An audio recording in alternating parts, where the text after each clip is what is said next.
श्रोतागण, भाई और बहनों, मातृशक्ति को नमन।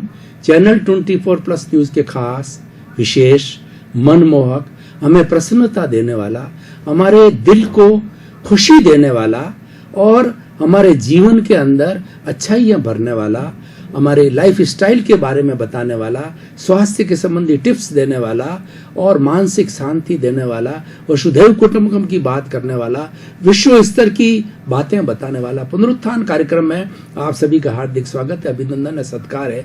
पुनरुत्थान कार्यक्रम में हम प्रतिदिन नए नए विषयों के साथ में प्रवेश करते हैं। हर विषय के अंदर जो समुद्र सी गहराई होती है और पर्वत सी ऊंचाई होती है, यानी हर विषय को सांगोपांग बनाया जाता है, उसको मल्टी डायरेक्शनल बनाया जाता है, उसको शोध परख बनाया जाता है, ताकि हर वर्ग के व्यक्ति को उसमें खुराक मिले, उसमें से कुछ जीवन की दिशा मिले। इसी हिसाब से जो है हमारे ये एपिसोड्स बनाए जाते हैं। उसी क्रम के अंदर आज एक बहुत बड़ा हमारे जीवन से संबंधित जुड़ा हुआ जो विषय है कि चमकने वाली हर वस्तु सोना नहीं होती। भाई और बहनों, दर्शकगण, श्रोतागण, एक अंग्रेजी में कहावत है कि everything glitters is not gold. जो चमकती है वो सोना नहीं होती है। इसका मतलब अर्थ यह है कि कोई नकली चीज को है हम असली नहीं बना सकते। असली असली रहती है, नकली नकली रहती है। लेकिन आज के युग के अंदर क्या हो रहा है कि नकली लोग हैं असली बनने का प्रयास करते हैं। आज ऐसे भगोड़े संत है जो कि जिसमें संतता नहीं है, जिसके अंदर गुण नहीं है और वो संत बन बैठे हैं, उनका चरित्र नहीं है, और जब उनकी पोल खुलती है तो उनकी हालत बहुत खराब होती है, वो सलाखों के पीछे होती है। इसीलिए व्यक्ति को डुप्लीकेट नहीं बनना चाहिए। हम मार्केट में भी बात करें कि जो डुप्लीकेट चीज आती है वो ओरिजिनल से भी बढ़िया बनाई जाती है, चमकने वाली बनाई जाती है, और वो भ्रम के अंदर जो है ग्राहक उसको खरीद लेता है। लेकिन जिसका उपयोग करता है तो मालूम पड़ता है ये डुप्लीकेट है। तो ऐसा हमारे मार्केट में बहुत आ रहा है। डुप्लीकेट व्यक्ति भी बहुत होते हैं, संत भी बहुत होते हैं, वस्तुएं भी बहुत होती है, लेकिन सबका निर्माण करने वाला मनुष्य है। जितनी भी वस्तु मनुष्य मैन मेड थिंग्स है, और जो डुप्लीकेट बनाई जाती है सब वो मनुष्य के दिमाग की उपज है। क्योंकि जो लोग डुप्लीकेट होते हैं वो डुप्लीकेट बात बताते हैं, डुप्लीकेट चीज बनाते हैं, और जो चीज रियल होते हैं वो रियलिटी को अपनी बनाए रखते हैं, और उनकी जो रियलिटी होता है स्थायी होती है। रियल लोगों को और मतलब सत्य को जो है वो कष्ट सहना पड़ता है, तपना पड़ता है। सोना को जो है जब कुंदन बनता है, जो तपाया जाता है, जब कुंदन बनता है, यानी रियल लोगों को, ईमानदार लोगों को बहुत बड़ी तपस्या करनी पड़ती है, साधना करनी पड़ती है। उनका भविष्य बहुत अच्छा है, उनका अंत बहुत अच्छा है। लेकिन जो लोग दिखावा करते हैं, जो लोग डुप्लीकेट बनते हैं, अंदर कुछ है और बाहर कुछ है, कथनी करने का अंतर जो है ना वो इस हमारे इस जो एपिसोड से जुड़ा हुआ है। कहने का अर्थ ये है कि जो आप चिंतन करते हो, जो सोचते हो, वैसा ही करना चाहिए। अगर कथनी करने का अंतर समाप्त हो जाता है तो व्यक्ति ईश्वर का रूप हो जाता है। ईश्वर क्या होता है कि ईश्वर वही करता है जो सोचता है और किसी का बुरा नहीं करता, हरेक का भला करता है। ईश्वर के अंदर बुराई करने की योग्यता ही नहीं है, ईश्वर के अंदर बुराई करने का लक्षण ही नहीं है। वो तो सबका भला चाहने वाला है, इसीलिए तो ईश्वर बना है।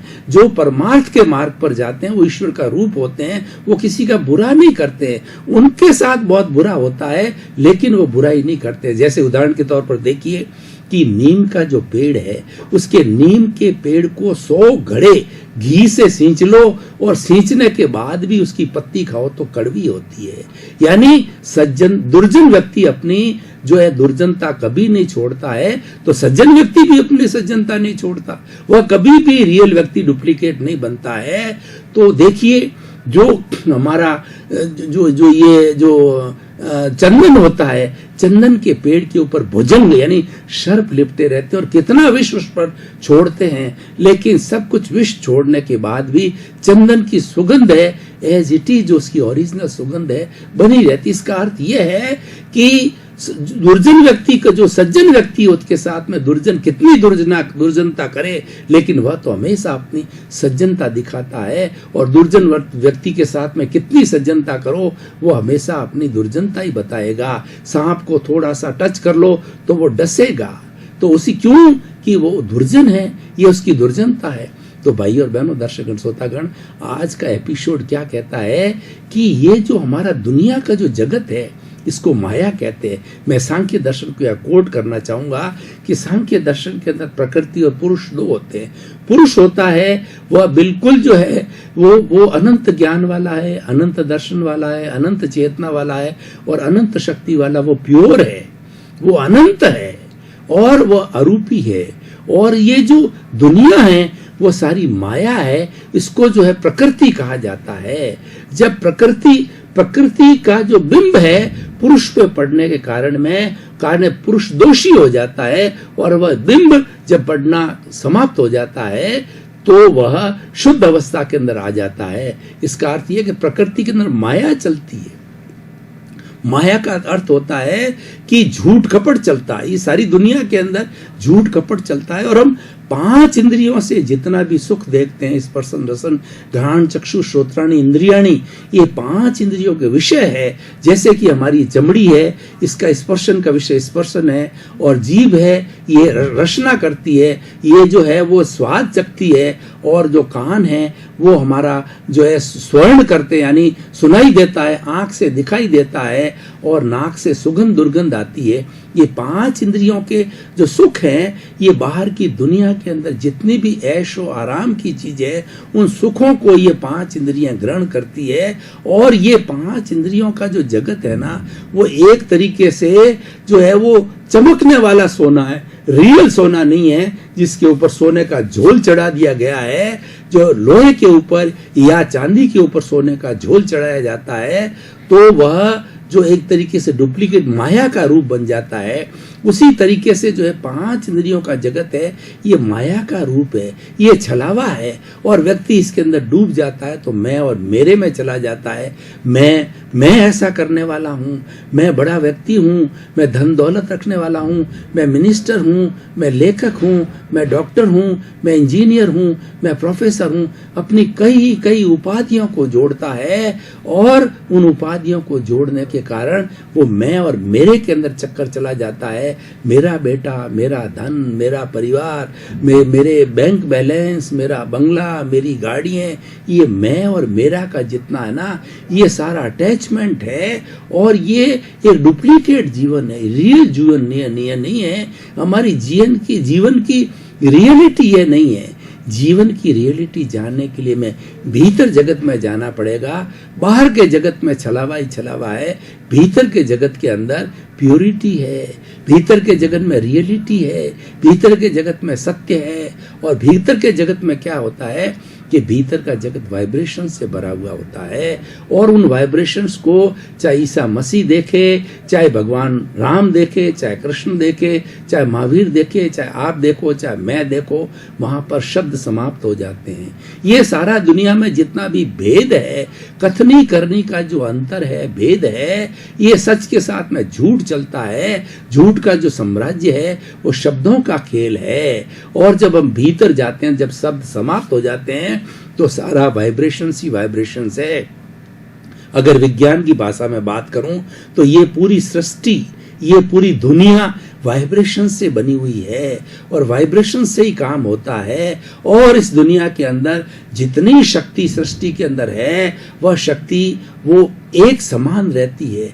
किसी भी युग के अंदर टोटल शक्ति का क्वांटम नहीं बदलता है। इसीलिए आइंस्टीन ने थ्योरी दी E=mc²। E मतलब एनर्जी, M का मतलब मास, मतलब उसका जो है तोल, वजन, और C उसका कांस्टेंट है। यानी ये रूपांतरण होता है एनर्जी का।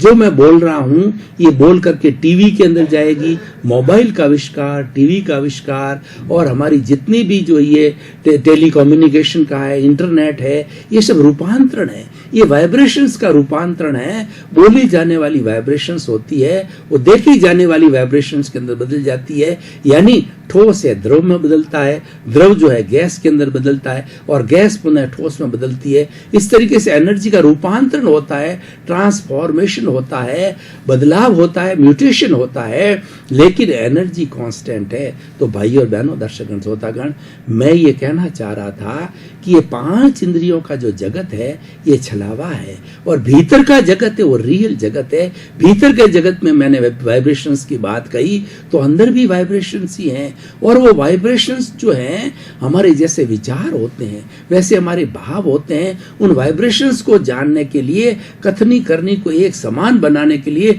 मैं आपको गंगोत्री में ले जाना चाहता हूं। हमारे भीतरी जगत में क्या है कि भीतरी जगत के अंदर परमात्मा विराजमान है। ये शरीर है, ये एक मंदिर है, और इस मंदिर के अंदर जो प्रभु विराजमान है वो भीतरी जगत में जैसे कि प्रभु होता है वो मंदिर के भीतरी विराजमान होता है। बाहर का तो स्ट्रक्चर होता है, ढांचा होता है जिसको मंदिर कहा जाता है, सुरक्षा होती है यात्रियों के आने के लिए, बैठने के लिए, ध्यान करने के लिए, उपासना करने के लिए। लेकिन भीतर जो प्रभु विराजमान है वो हमारा रियल स्वरूप है, और प्रभु हमें क्या है, शांति देता है, आनंद देता है, क्योंकि प्रभु की जो हमारी उसका लक्षण है वो परमानंद का लक्षण है, और उसका चिदानंद है। चिदानंद का होता है सत्य, चित्त और आनंद। सत्य का अर्थ होता है अविनाशी। हमारा प्रभु भीतर विराजमान है, अविनाशी है, ये अजर है, अमर है, अविनाशी है, जिसका रंग नहीं, रूप नहीं, गंध नहीं, वर्ण नहीं, जलता नहीं, मरता नहीं, कटता नहीं, और ये अव्याबाद है, ये टंकोत्कीर्ण है, और ये अमूर्त है, और ये अजन्मा है, ये अच्युत है। ऐसा हमारा भीतरी जगत है। उस भीतरी जगत के अंदर हमको रियलिटी मिलती है। उस रियलिटी को हमें ढूंढना है, वो हमारा लक्ष्य है, और हम उसको ढूंढेंगे तो हमें कभी भी डुप्लीकेट बनने की, हमें जो है वो सोना बनाने की जरूरत नहीं होगी। हम स्वयं सोने के रूप के अंदर प्रस्तुत होंगे, ऊपर झोल चढ़ाने की आवश्यकता नहीं होगी, डुप्लीकेट बनने की आवश्यकता नहीं होगी। तो उसके भीतरी जगत के अंदर देखिए कि क्या है, वहां प्रभु का साम्राज्य है, और उस प्रभु के साथ के अंदर बुराई जुड़ी हुई है। वो बुराई है, वो कथनी करनी में अंतर करवाती है, जिसको कि कार्मण शरीर बोला जाता है, कषाय कैसे जिसको राग द्वेष कहते हैं, जिसको क्रोध मान माया लोभ कहते हैं, और उसके डिवीजन करे तो 18 तरह के नेगेटिव थॉट्स है। उस सब पुलिंदों को कॉजल बॉडी कहा जाता है, कार्मण शरीर कहा जाता है, लिंग शरीर कहा जाता है। ये जन्म जन्मांतर से हमारे प्रभु के साथ के अंदर जुड़ा हुआ है, फेविकोल की तरह।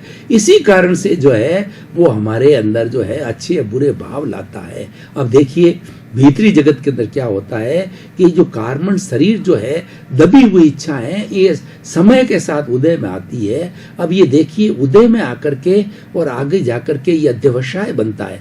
हमारा जो है वो जो आत्मा और जो हमारा कार्मण शरीर है, उन दोनों के कारण एक ओरा टाइप बनता है, जिसको अध्यवसाय कहते हैं। ये हर प्राणी में होता है। जो एकेंद्रीय जीव होता है उसके अंदर भी अध्यवसाय होता है। अध्यवसाय के माध्यम से वो कर्मों का बंधन करते हैं और कर्म छूटते हैं। अध्यवसाय के बाहर आते ही हमारी गंगोत्री यानी कार्मण शरीर के अंदर जैसी हमारी भावना उदय में आती है, तो बाहर अध्यवसाय से बाहर आते ही वो कलर्ड लेस लेशिया होती है। लेकिन जो ही वह जो है मैं आगे जाकर के हमारा तेजस शरीर जो कि हमारा अवचेतन मन कहा जाता है उससे टच होती है, तो 6 तरह की कलर्ड लेशियाएं बनती है।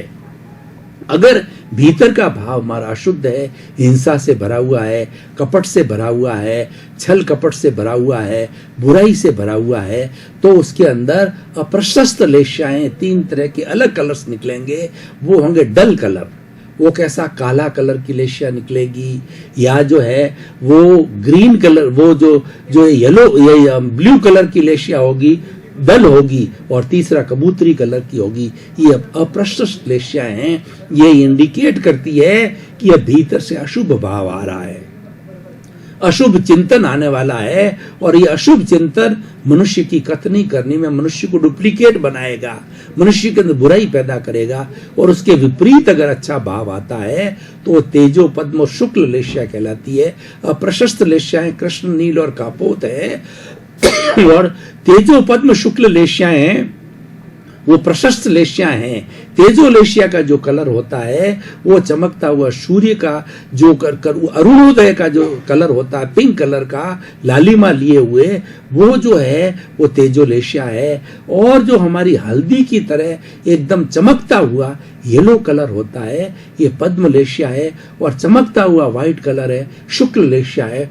इस तरीके से अच्छे भाव होते हैं वो शुभ लेशिया में कन्वर्ट होते हैं। और ये शुभ लेशियाएं जो है हमारे अवचेतन मन के जो टच करती है और अवचेतन मन से जुड़ी हुई है। अवचेतन मन हमारे चित्त से जुड़ा हुआ है, चित्त हमारे मस्तिष्क में रहता है और वहां मस्तिष्क के अंदर एंडोक्राइन ग्लैंड्स होती है। उन ग्लैंड्स में क्या होता है कि उनमें अलग अलग तरह के स्राव होते हैं, हार्मोन्स होते हैं, वो निकलते रहते हैं। और वो क्या होता है कि जो लेशियाएं होती है वाइब्रेशंस फॉर्म में होती है, गैसियस फॉर्म में होती है, वो जो ही एंडोक्राइन ग्लैंड्स के साथ में, जो कि हमारे चित्त से जुड़ी हुई पूरे शरीर में होती है, डक्ट लेस जो है वेन्स होती है, तो उसके साथ होने से वो क्या है कि वो जो है द्रव के अंदर बदल जाता है, लिक्विड के अंदर बदल जाती है। और जैसे भाव अच्छे भाव होते हैं या बुरे भाव होते हैं वो लिक्विड के अंदर होकर के और पूरे ब्लड के अंदर चले जाते हैं। और जो संचालन हमारा चित्त है, जिसके साथ जुड़ा हुआ हमारा जो चेतन मन है, उसको कंट्रोल करता है। और ब्लड में जुड़ते ही जैसा भाव, अगर अच्छा भाव होता है तो व्यक्ति के अच्छे विचार बनते हैं। बुरा भाव होता है, अगर मान लो अप्रशस्त लेशियाएं होती है, कृष्णनील कापोत होती है, तो बुरे विचार आते हैं। तो बुरे विचार से आदमी क्या करता है, अगर मान लो जो है ब्लैक कलर की डल है तो वह हिंसा करेगा, किसी को मारेगा, प्राणियों को दुख देगा, प्रताड़ना देगा, कुचलेगा, हिंसा के भाव होगा, अपराध करेगा, आतंकवादी बनेगा, किसी को सूट करेगा। ये होगी कृष्ण लेशिया। और जो नील लेशिया है उससे थोड़ी हल्की होती है। तो नील लेशिया क्या करती है कि वो व्यक्ति के अंदर जो है, वो भी बुरी लेशिया है, वो व्यक्ति के अंदर गुस्सा करवाती है, अहंकार करवाती है, माया करवाती है, लोभ करवाती है, अटैचमेंट करवाती है, मोह करवाती है। और तीसरी कापोत लेशिया है, वो छल कपट करवाती है, ठगने का काम करती है, धोखा देने का काम करती है। तो इस तरीके से और तेजो पद्म लेशिया तेजो लेशिया होती है, जो कि मैंने बताया कि सूर्य चमकते समय जो हमारा जो कलर होता है, जो हमारा पिंक कलर होता है, वो लेशिया होती है, हमें शांति देती है। और पद्म लेशिया होती है, आनंद देती है। और शुक्ल लेशिया तो प्योरिटी है। शुक्ल लेशिया बहुत कम होती है लोगों में और बढ़ते बढ़ते शुक्ल लेशिया सिद्धि की तरफ जाती है। इस तरीके से भाई और बहनों, दर्शकगण, श्रोतागण, जैसा कि आज हमारा एपिसोड है कि जो चमकता है, जो हर चमकने वाली हर चीज सोना नहीं होती, यानी कि हमारे कथनी करने के अंदर अंतर होता है तो हम डुप्लीकेट बनते हैं। और हम अगर मान लो अंतर न होता तो रियल व्यक्ति होते हैं। ये हमारे जो भीतरी भावों से जुड़ा हुआ है, ये भाव तो हमने जो कुछ भी अर्जित किए हैं वो भाव आकर के और हमें वैसा ही कर्म करवाते हैं। उसमें हमारी स्वतंत्रता नहीं है, वो प्रारब्ध कहलाता है। प्रारब्ध के अंदर व्यक्ति स्वतंत्र होता है, लेकिन हमारी स्वतंत्रता किसमें है? हम दो तरह का एक्ट करते हैं।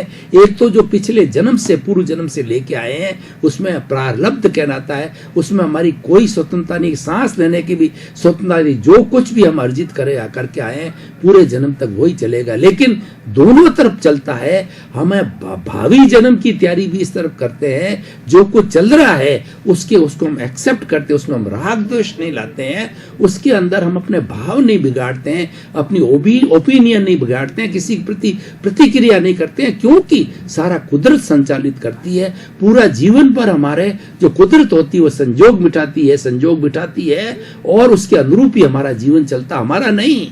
84 लाख जीवा योनियों का जीवन उन संजोग के द्वारा जो पैकिंग लेकर के आया, जो मसाला भर के लेके आया, उसके अनुरूप ही सारा हर प्राणी का जीवन चलता। उसमें उसकी कोई स्वतंत्रता नहीं है। सांस लेने की स्वतंत्रता नहीं है तो और तो करने कोई स्वतंत्रता नहीं होती है। लेकिन हम रोपण करते हैं कि वो व्यक्ति ऐसा क्यों कर रहा है, वह व्यक्ति अपराधी क्यों है, वह व्यक्ति किसी हिंसा क्यों कर रहा है, वह व्यक्ति क्रोध क्यों कर रहा है, वो व्यक्ति घमंड क्यों कर रहा है, वो व्यक्ति इतना अपना धन का क्यों अहंकार कर रहा है। वो अपना पूर्व जन्म से कर्म लेके आया है उसके अनुरूप, लेकिन हमने अपनी प्रतिक्रिया करके हमने कोस डाल दिया।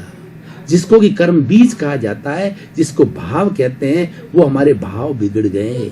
और जैसे ऐसे कॉजेज डालते जाएंगे, ऐसे कर्म बीज डालते जाएंगे, जैसे किसान जो है वो अच्छी बारिश होती है तो वो किस तरीके से दाने जो है बिखेरता जमीन के ऊपर, जैसे दाने होते हैं वैसा ही उसको पौधा मिलता है, बाजरे का मिलता है, गेहूं का मिलता है, सरसों का मिलता है। जैसा जैसा what you will sow that you will reap, जैसा बोओगे वैसा पाओगे। तो वो हम कॉजेज डालते हैं, वो कॉजेज जाकर के आने वाले जीवन के अंदर हमारे कर्म फल जो कि आज हम जीवन में भुगत रहे हैं, जैसा मैंने कहा कुदरत बनाती है, कोई संजोग करती है, वो कर्म फल है। और ये कर्म फल जो ही हमारे हिस्से के अंदर आया, क्यों ही हमें सुख दुख की अनुभूति होती है, उसको कर्म परिणाम बोलते हैं। सुख दुख की अनुभूति कराने वाला कर्म परिणाम कहलाता है और फल देने वाला कर्म फल कहलाता है। और कर्म बीज वो होता है कि जो हमारा जो कॉज डाले जाते हैं, वो कॉजेज सारे हैं, वो इस जन्म में जैसे हम कॉजेज डालेंगे,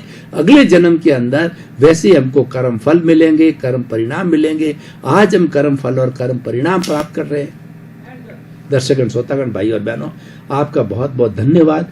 पुनरुत्थान कार्यक्रम को आप देखते रहिए, आप बराबर देख रहे हैं। इसी कारण पुनरुत्थान कार्यक्रम आज टॉक ऑफ द टाउन बना हुआ है। आप पुनरुत्थान कार्यक्रम की आत्मा हो। पुनरुत्थान कार्यक्रम जितना आप देखोगे, हमें भी शक्ति मिलेगी, हमें ताकत मिलेगी, हम और अच्छी तरीके से आपको प्रस्तुत करें, इसको कार्यक्रम को और सुंदर बनावें और अच्छी क्वालिटी का बनावें। हमारा लक्ष्य है सर्वे भवन्तु सुखिनः, सर्वे भवन्तु निरामया। आपका जीवन आनंदमय हो, मंगलमय हो, शांतिमय हो, सुखमय हो, आपके प्रति मंगल भाव।